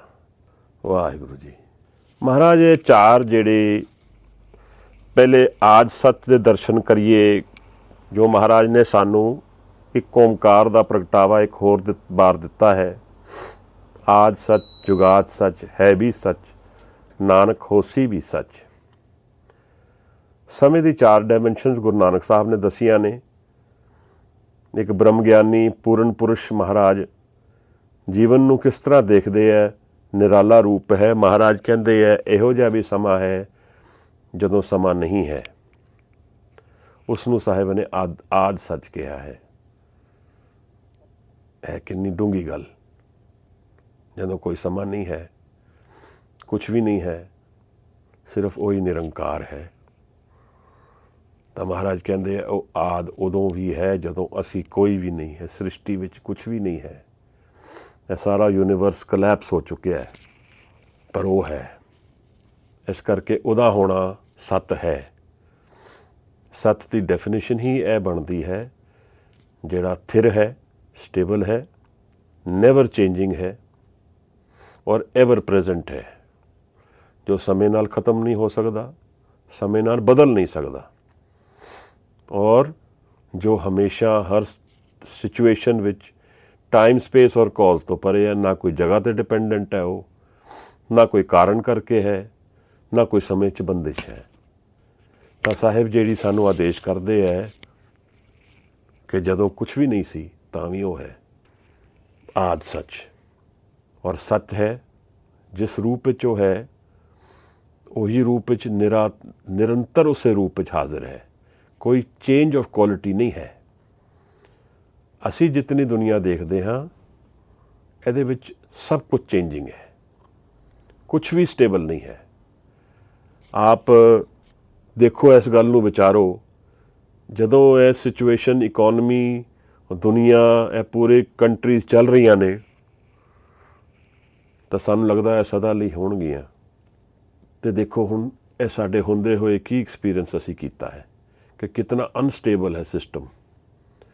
ਅਸੀਂ ਕਿਤਨਾ ਇਹਨੂੰ ਸਟੇਬਲ ਸਮਝਦੇ ਹਾਂ ਕਿ ਇਹ ਸਦਾ ਲਈ ਰਹੇਗਾ, ਹਮੇਸ਼ਾ ਲਈ ਹੋਏਗਾ। ਇਹ ਕਿਤਨਾ ਅਨਸਟੇਬਲ ਹੈ, ਸਾਨੂੰ ਕਿੰਨੀ ਜਲਦੀ ਨਜ਼ਰ ਆ ਚੁੱਕਿਆ ਹੈ। ਔਰ ਪੂਰੀ ਦੁਨੀਆ ਇਫੈਕਟ ਹੋਈ ਹੈ। ਕੋਈ ਇਸ ਤਰ੍ਹਾਂ ਦਾ ਨੇਸ਼ਨ ਨਹੀਂ ਜਿਹਦੇ ਕੋਲ ਪੈਸਾ ਹੈ, ਵੈਲਥ ਹੈ, ਪਾਵਰ ਹੈ, ਨਿਊਕਲੀਅਰ ਬੋਮ ਹੈ, ਪਰ ਉਹਨਾਂ ਕੋਲ ਜਵਾਬ ਨਹੀਂ ਹੈ। ਇਹ ਦਿਖਾਉਂਦਾ ਹੈ ਕਿ ਇਹ ਸਾਰੀ ਜਿਹੜੀ ਕ੍ਰੀਏਸ਼ਨ ਹੈ ਇਹ ਐਵਰ ਚੇਂਜਿੰਗ ਹੈ। ਔਰ ਮਹਾਰਾਜ ਵੀ ਸਾਨੂੰ ਸਮਝਾਉਂਦੇ ਹੈ, ਚਿੰਤਾ ਤਾਕੀ ਕੀਜੀਏ ਜੋ ਅਨਹੋਨੀ ਹੋਏ, ਇਹ ਮਾਰਗ ਸੰਸਾਰ ਮੇ ਨਾਨਕ ਥਿਰ ਨਹੀਂ ਕੋਏ। ਇੱਥੇ ਕੁਛ ਵੀ ਥਿਰ ਨਹੀਂ ਹੈ। ਇੱਥੇ ਇੱਕ ਇੱਕ ਚੀਜ਼, ਇੱਕ ਇੱਕ ਕਣਕਾ, ਇੱਕ ਇੱਕ ਐਲੀਮੈਂਟ ਐਵਰ ਚੇਂਜਿੰਗ ਹੈ। ਔਰ ਸਾਇੰਸ ਵੀ ਸਾਨੂੰ ਦੱਸਦੀ ਹੈ ਕਿ ਜੋ ਸੋਲਿਡ ਹੈ ਉਹਦੇ ਅੰਦਰ ਵੀ ਚੇਂਜ ਹੈ ਕੌਨਸਟੈਂਟਲੀ, ਉਹਦੇ ਮੋਲੀਕਿਊਲਸ ਵੀ ਹਿਲਦੇ ਹੈ।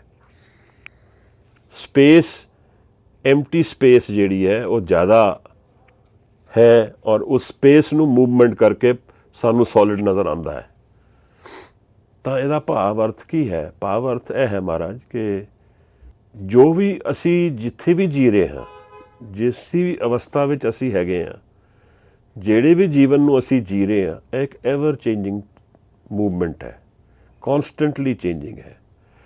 ਔਰ ਇਹਦੇ ਵਿੱਚ ਥਿਰ ਹੋਣਾ ਇੱਕ ਬੜਾ ਲਾਜ਼ਮੀ ਐਲੀਮੈਂਟ ਹੈ ਟੂ ਅੰਡਰਸਟੈਂਡ ਕ੍ਰੀਏਸ਼ਨ। ਔਰ ਸਾਹਿਬ ਨੇ ਸਾਨੂੰ ਸ਼ਬਦ ਵਿੱਚ ਆਦੇਸ਼ ਵੀ ਕੀਤਾ ਹੈ, ਥਿਰਗਰ ਬੈਸੋ ਹਰ ਜਨ ਪਿਆਰੇ, ਸਤਿਗੁਰ ਤੁਮਰੇ ਕਾਜ ਸਵਾਰੇ। ਤਾਂ ਅਸੀਂ ਇਸ ਆਦ ਸੱਚ ਦੀ ਗੱਲ ਦੇ ਦਰਸ਼ਨ ਵਿੱਚ ਇਹ ਸਮਝਣ ਦਾ ਯਤਨ ਕਰੀਏ ਕਿ ਉਹ ਨਿਰੰਕਾਰ ਦੀ ਕਿਤਨੀ ਡੈਪਥ ਹੈ। ਦੇਖੋ, ਅਸੀਂ ਹਰ ਇੱਕ ਜਣਾ ਆਪਣੇ ਘਰ ਵਿੱਚ ਰਾਤ ਨੂੰ ਸੋਵਾਂਗੇ, ਹਰ ਜਣੇ ਦੀ ਆਪਣੀ ਪ੍ਰੋਬਲਮ ਹੈ। ਅਗਰ ਉੱਪਰੋਂ 에ਅਰਕ੍ਰਾਫਟ 'ਚੋਂ ਕੋਈ ਦੇਖੇਗਾ ਕਿ ਹਜ਼ਾਰਾਂ ਘਰ ਨੇ, ਲੱਖਾਂ ਘਰ ਨੇ, ਅਤੇ ਹਰ ਘਰ ਵਿੱਚ ਇੱਕ ਇੱਕ ਪ੍ਰੋਬਲਮ ਹੈਗੀ ਹੈ। ਹਰ ਜਣਾ ਆਪਣੇ ਆਪਣੀ ਇਸ਼ੂ ਦੇ ਉੱਤੇ ਚਿੰਤਿਤ ਹੈ, ਸੋਚ ਵਿੱਚ ਪਿਆ ਹੋਇਆ ਹੈ। अब आप डायमेंशन बदली करो, उस आद सच निरंकार ਜਿਹੜਾ हर जगह हाजिर है, ਉਹ जब ਇਹ सब कुछ सिमट जाएगा ਤਾਂ ਵੀ ਹੈ। ਇੱਥੇ ਤੇ ਇਹ ਸਾਰੀ ਚੀਜ਼ਾਂ ਜਿਹੜੀਆਂ ਨੇ ਸਭ ਟ੍ਰਾਂਜ਼ੀਐਂਟ ਮੋਡ ਵਿੱਚ ਹਨ।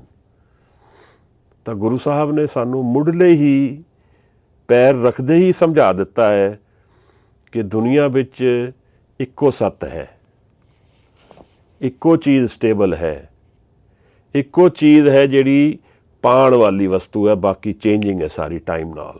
ਉਹ ਕਹਿੰਦੇ ਨੇ ਆਦ ਸੱਚ। ਫਿਰ ਕਹਿੰਦੇ ਨੇ ਜਦੋਂ ਯੁੱਗ ਬਣ ਗਏ ਤਾਂ ਵੀ ਉਹ ਸੱਚ ਹੈ, ਜੁਗਾਦ ਸੱਚ। ਟਾਈਮ ਦੇ ਵਿੱਚ ਆ ਗਏ ਅਸੀਂ। ਟਾਈਮ ਦੇ ਵਿੱਚ ਆਉਣ ਦਾ ਮਤਲਬ ਦੋ ਚੀਜ਼ਾਂ ਨੇ। ਇੱਕ ਤਾਂ ਚੇਂਜ ਵਿੱਚ ਆ ਗਏ, ਉਸ ਪੀਰੀਅਡ ਵਿੱਚ ਆ ਗਏ ਜਦੋਂ ਕ੍ਰੀਏਸ਼ਨ ਹੋ ਗਈ ਸ਼ੁਰੂ। ਦੂਸਰਾ, ਇਸ ਚੇਂਜ ਦੇ ਅੰਡਰਲਾਈਂਗ ਉਹ ਨਿਰੰਕਾਰ ਹਾਜ਼ਰ ਹੈ। ਔਰ ਜੁਗਾਦ ਸੱਚ ਵਿੱਚ ਮਹਾਰਾਜ ਕਹਿੰਦੇ ਨੇ ਕਿ ਹੁਣ ਉਹ ਉਸ ਸੱਤ ਰੂਪ ਵਿੱਚ ਉਸੇ ਤਰ੍ਹਾਂ ਹਾਜ਼ਰ ਹੈ ਜਿਵੇਂ ਆਦ ਸੱਚ ਵਿੱਚ ਹਾਜ਼ਰ ਹੈ। ਕੋਈ ਕੁਆਲਿਟੇਟਿਵ ਡਿਫਰੈਂਸ ਨਹੀਂ ਹੈ, ਸੱਤ ਉਹੀ ਹੈ। ਦੂਸਰੀ ਇੱਕ ਗੱਲ ਜਿਹੜੀ ਸਾਹਿਬ ਨੇ ਸਾਨੂੰ ਸਮਝਾਈ ਹੈ, ਆਦ ਸੱਚ ਜੁਗਾਦ ਸੱਚ ਹੈ ਵੀ ਸੱਚ, ਨਾਨਕ ਹੋਸੀ ਵੀ ਸੱਚ। ਕਿ ਨਾ ਤਾਂ ਫਿਊਚਰ ਵਿੱਚ ਉਹ ਬਦਲੇਗਾ, ਨਾ ਪ੍ਰੈਜ਼ੈਂਟ ਵਿੱਚ ਉਹ ਬਦਲ ਰਿਹਾ ਹੈ, ਅਤੇ ਨਾ ਜਿਹੜੇ ਯੁੱਗ ਦੇ ਪੀਰੀਅਡ ਬਣੇ ਹੈ ਪਾਸ ਦੇ ਵੀ, ਉਹਨਾਂ ਵਿੱਚ ਵੀ ਕੋਈ ਫਰਕ ਆਉਣ ਵਾਲਾ ਹੈ।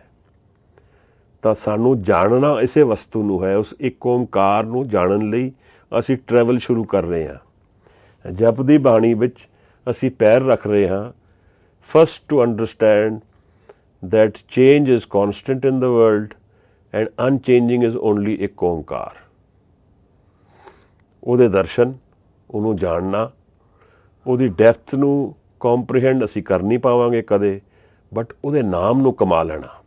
ਇਹ ਜਿਹੜਾ ਸੱਤ ਹੈ, ਜਿਸ ਨੂੰ ਮਹਾਰਾਜ ਕਹਿੰਦੇ ਆਦ ਸੱਚ ਜੁਗਾਦ ਸੱਚ ਹੈ ਵੀ ਸੱਚ, ਨਾਨਕ ਹੋਸੀ ਵੀ ਸੱਚ।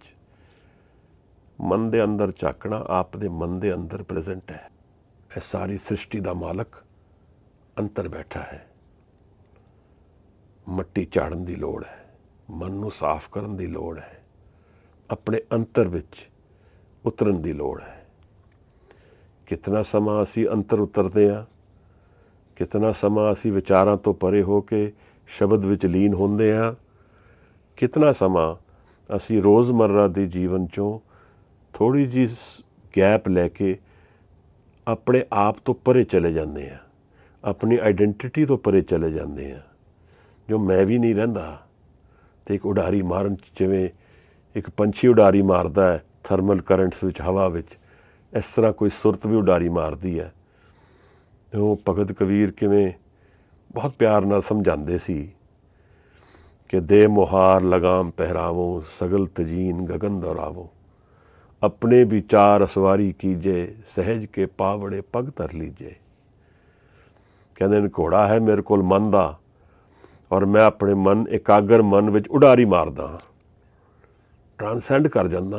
ਇਹ ਸਾਰੀ ਡੇ ਟੂ ਡੇ ਐਕਟੀਵਿਟੀਜ਼, ਇਹ ਸਾਰੀ ਡੇ ਟੂ ਡੇ ਰੋਜ਼ਮर्रा ਦਾ ਮੇਰਾ ਜੀਵਨ, ਜਿਹਦੇ 'ਚ ਮੇਰਾ ਪਰਿਵਾਰ ਹੈ, ਵਿਵਹਾਰ ਹੈ, ਮੋਹ ਹੈ, ਮਾਇਆ ਹੈ, ਮੇਰੇ ਕਾਰੋਬਾਰ ਨੇ, ਮੇਰੀ ਕਮਿਟਮੈਂਟਸ ਨੇ, ਇਹ ਸਭ ਤੋਂ ਪਰੇ ਚਲੇ ਜਾਂਦਾ। ਇੱਕ ਇਹੋ ਜਿਹੇ ਦੇਸ਼ ਵਿੱਚ ਜਿੱਥੇ ਸਭ ਸ਼ਾਂਤ ਹੈ, ਜਿੱਥੇ ਆਨੰਦ ਹੈ, ਜਿੱਥੇ ਕਮਿਟਮੈਂਟ ਐਬਸੋਲੂਟ ਹੈ, ਜਿੱਥੇ ਡਾਊਟ ਨਹੀਂ ਹੈ, ਜਿੱਥੇ ਚੇਂਜ ਨਹੀਂ ਹੈ। ਮਹਾਰਾਜ ਸਾਨੂੰ ਸਮਝਾਉਂਦੇ ਨੇ, ਮਨ ਤੋਂ ਜੋਤ ਸਰੂਪ ਹੈ, ਆਪਣਾ ਮੂਲ ਪਛਾਣ। ਉਹ ਨਿਰੰਕਾਰ ਜੋਤ ਦੇ ਰੂਪ ਵਿੱਚ ਮੇਰੇ ਮਨ ਵਿੱਚ ਹਾਜ਼ਰ ਹੈ ਮਹਾਰਾਜ।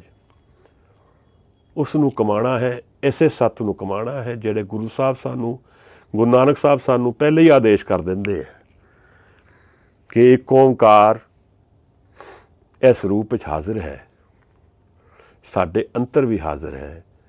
ਜਪਜੀ ਵਿੱਚ ਗੁਰੂ ਸਾਹਿਬ ਬਹੁਤ ਭੇਦ ਖੋਲ੍ਹਣਗੇ, ਕਿਹੜੀ ਐਨਰਜੀ ਯੂਜ਼ ਕਰਨੀ ਹੈ, ਕਿਸ ਐਟੀਟਿਊਡ ਨਾਲ ਜੀਵਨ ਜੀਣਾ ਹੈ, ਕਿਵੇਂ ਜਪ ਕਰਨਾ ਹੈ, ਕੀ ਜਾਣ ਲੈਣਾ ਹੈ, ਕੀ ਨਹੀਂ ਜਾਣਨਾ ਹੈ, ਔਰ ਕਿਸ ਤਰ੍ਹਾਂ ਜਿੱਤ ਕੇ ਜਾਣਾ ਜੀਵਨ ਤੋਂ।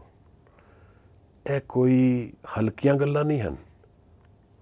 ਜੀਵਨ ਤੋਂ ਜਿੱਤ ਕੇ ਜਾਣ ਦੀ ਵਿਧੀ ਕੋਈ ਸਾਨੂੰ ਸਮਝਾ ਦੇ, ਉਹ ਵਿਰਲਾ ਹੀ ਸਮਝਾਉਣ ਵਾਲਾ, ਵਿਰਲਾ ਸਮਝਣ ਵਾਲਾ। ਪਰ ਓਪਰਚੁਨਿਟੀ ਮੇਰੇ ਕੋਲ 100% ਹਾਜ਼ਰ ਹੈ। ਮੈਂ ਹੁਣ ਇਸ ਪੋਸੀਬਿਲਿਟੀ ਨੂੰ ਨਾ ਦੇਖਾਂ ਕਿ ਵਿਰਲੇ ਨੇ, ਮੈਂ ਇਹ ਦੇਖਾਂ ਮੇਰੇ ਕੋਲ ਮੌਕਾ ਪੂਰਾ ਹੈ। ਇਸ ਜਿਤਨੇ ਸਵਾਸ ਮੈਨੂੰ ਦਿੱਤੇ ਹੈ, ਇਹਦੇ ਵਿੱਚ ਜੋ ਮੇਰਾ ਕਰਮ ਹੈ, ਗੁਰੂ ਗ੍ਰੰਥ ਸਾਹਿਬ ਜੋ ਮੈਨੂੰ ਕਰਮ ਦਿੰਦੇ ਹੈ, ਅਗਰ ਮੈਂ ਉਸ ਰਾਈਟ ਅਪਰੋਚ ਔਰ ਐਟੀਟਿਊਡ ਨਾਲ ਉਸ ਕਰਮ ਨੂੰ ਪੂਰਾ ਕਰਾਂਗਾ ਤਾਂ ਗੁਰੂ ਸਾਹਿਬ ਕਹਿੰਦੇ ਜਿੱਤ ਕੇ ਜਾਓਗੇ ਮਹਾਰਾਜ, ਹਾਰ ਕੇ ਨਹੀਂ ਜਾਓਗੇ। ਫਿਰ ਦੋ ਇਹ ਜੀਵਨ ਅਸੀਂ ਕਮਾਉਣਾ ਹੈ। ਆਦ ਸੱਚ ਜੁਗਾਦ ਸੱਚ ਹੈ ਵੀ ਸੱਚ, ਨਾਨਕ ਹੋਸੀ ਵੀ ਸੱਚ। ਉਹ ਸੱਚ ਕਿੱਥੇ ਹੈ? ਹਰ ਜਗ੍ਹਾ ਸਰਬ ਵਿਆਪਕ ਹੈ। ਉਹਦਾ ਦਰਵਾਜ਼ਾ ਕਿੱਥੇ ਹੈ? ਮਨ ਤੋਂ ਖੁੱਲ੍ਹਦਾ ਹੈ ਸਾਹਿਬ ਜੀ। ਗੁਰੂ ਸਾਹਿਬ ਸਾਨੂੰ ਸਮਝਾਉਣਗੇ ਬਾਰ-ਬਾਰ ਕਿ ਮਨ ਤੋਂ ਰਸਤਾ ਖੁੱਲ੍ਹੇਗਾ ਭਾਈ। ਜਪ ਕਰੋ, ਜਪ ਹਰ ਭਵ ਜਲ ਤਰਨਾ। ਜਪ ਨਾਲ, ਨਾਮ ਵਿੱਚ ਲੀਨ ਹੋਣ ਨਾਲ, ਆਪਣੀ ਥਾਟਸ ਤੋਂ ਪਰੇ ਜਾਣ ਨਾਲ ਐਂਗਜ਼ਾਇਟੀ ਖਤਮ ਹੋ ਜਾਏਗੀ, ਦੁੱਖ ਸੁੱਖ ਗਿਰ ਜਾਏਗਾ, ਮਨ ਹੀ ਗਿਰ ਜਾਏਗਾ। ਗੁਰੂ ਸਾਹਿਬ ਕਹਿੰਦੇ ਉਨਮਨ ਅਵਸਥਾ ਵਿੱਚ ਆ ਜਾਓਗੇ। ਉਨਮਨ ਵਿੱਚ ਤੁਹਾਨੂੰ ਆਨੰਦ ਦੀ ਦਰਸ਼ਨ ਹੋਣਗੇ। ਫਿਰ ਉਹਦੀ ਕਮਾਈ ਨਾਲ ਲੈ ਕੇ ਤੁਸੀਂ ਅੱਗੇ ਜਾ ਸਕਦੇ ਹੋ। ਤਾਂ ਆਪ ਨੂੰ ਮੈਂ ਦੋ ਬੇਨਤੀਆਂ ਕੀਤੀਆਂ। ਇੱਕ ਇਹ ਕਿ ਆਪ ਅੰਤਰ ਅਰਦਾਸ ਅਸੀਂ ਸਾਰੇ ਰੱਖੀਏ। ਮੈਂ ਵੀ ਅੱਜ ਜਦੋਂ ਉੱਠ ਕੇ ਜਾਵਾਂ ਇੱਥੋਂ, ਇੱਕ ਅੰਤਰ ਵਿੱਚ ਗਹਿਨ ਅਰਦਾਸ ਕਰਾਂ ਕਿ ਮਹਾਰਾਜ ਇਸ ਜੀਂਦੇ ਜੀ ਮੈਨੂੰ ਮੇਰਾ ਪਾਰ ਉਤਾਰਾ ਕਰ ਦਿਓ। ਦੂਸਰੀ ਗੱਲ ਕਿ ਸੱਤ ਜਿਹੜਾ ਹੈ, ਨਿਰੰਕਾਰ ਰੂਪੀ ਸੱਤ ਮੇਰੇ ਮਨ ਵਿੱਚ ਪ੍ਰਗਟ ਹੈ, ਔਰ ਉਸ ਦਾ ਰਸਤਾ ਗੁਰੂ ਗ੍ਰੰਥ ਸਾਹਿਬ ਜੀ ਤੋਂ ਮੈਂ ਸਿੱਖਣਾ ਹੈ। ਮਹਾਰਾਜ ਦੇ ਨਾਲ ਬੈਠ ਕੇ ਮੈਂ ਸਮਝਣਾ ਹੈ ਕਿ ਕਿਵੇਂ ਇਹ ਹੋਏਗਾ।